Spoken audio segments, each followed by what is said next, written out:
Exercise skill 1 through 6. Listen to the passage and the question that follow. Then choose the best answer to the question. Question 1 through 6. Listen to a lecture in a botany class. Today we are going to talk about the phyllotaxy. Phyllotaxy is the scientific term that refers to the arrangement of leaves on the stem of a plant. Most plant leaves are arranged in a definite pattern. It's very unusual for a plant to have randomly placed leaves.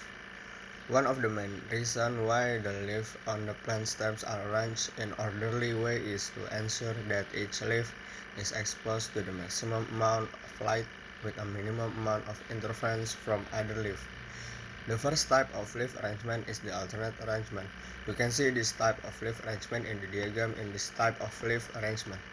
There's only one leaf at each node, and by the way, is the spot where the leaf attached to the stem. The next type of the arrangement is the opposite arrangement, which you can see in the diagram. In this type of leaf arrangement, there are two leaves at each node, and these two leaves are opposite each other on the stem. This type of leaf arrangement isn't as common as the alternate arrangement with one leaf at each node. Where was I?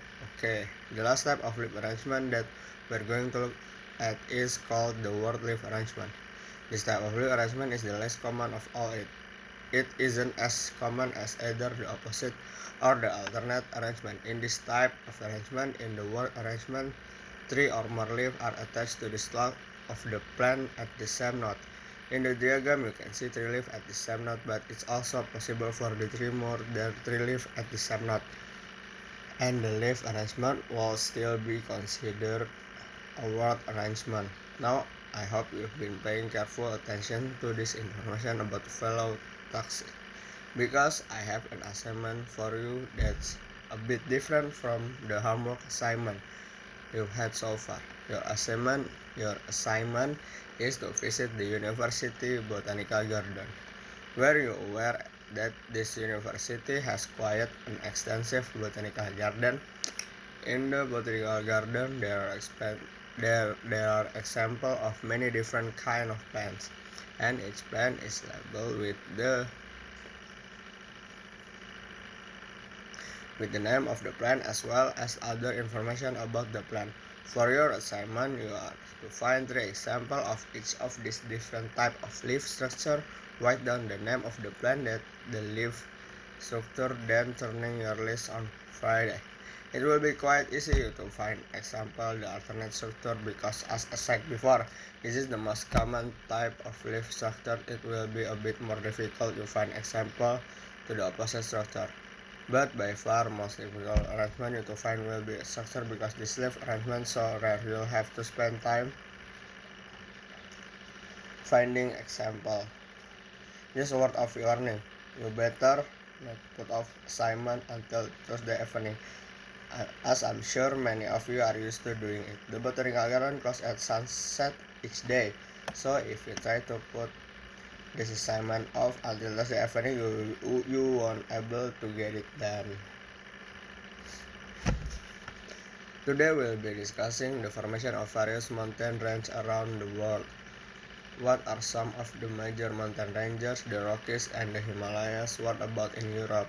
The Alps, and in South America? No, it's the Andes. That's right, you got it. The major mountain chains are the Himalayas, the Rockies, the Alps, and the Andes, and we'll be discussing them today.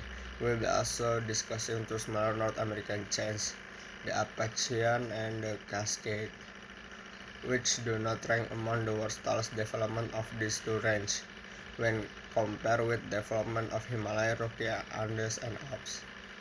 Look at the world map showing the mountain range to the world. The tall mountain range of the world were formed with the last 100 million years. The Rocky Mountain began forming about 100 million years ago, and today comprises of 3,000 3,000 3,300 mile range. The Andes began from about 65,000 years ago through volcanic activity. The Andes is actually part of volcanic. The Alps and Himalayas are actually part of the same 7,000 miles mountain system. They began forming about 80 million years ago from crashing action of major tectonic plates. Now, if you're asked to name the word major mountain ranges, you might not think of the Appalachians.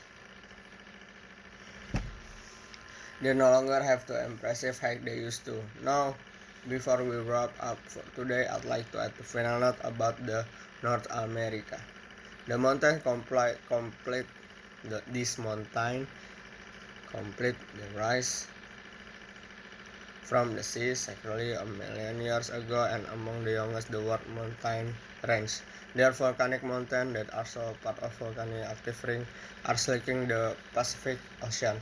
Well, that's all for today. I hope that this lecture helped you to understand the evolution of the mountains of the earth. You'll find additional details on this topic in the science reading in the textbook. Thank you.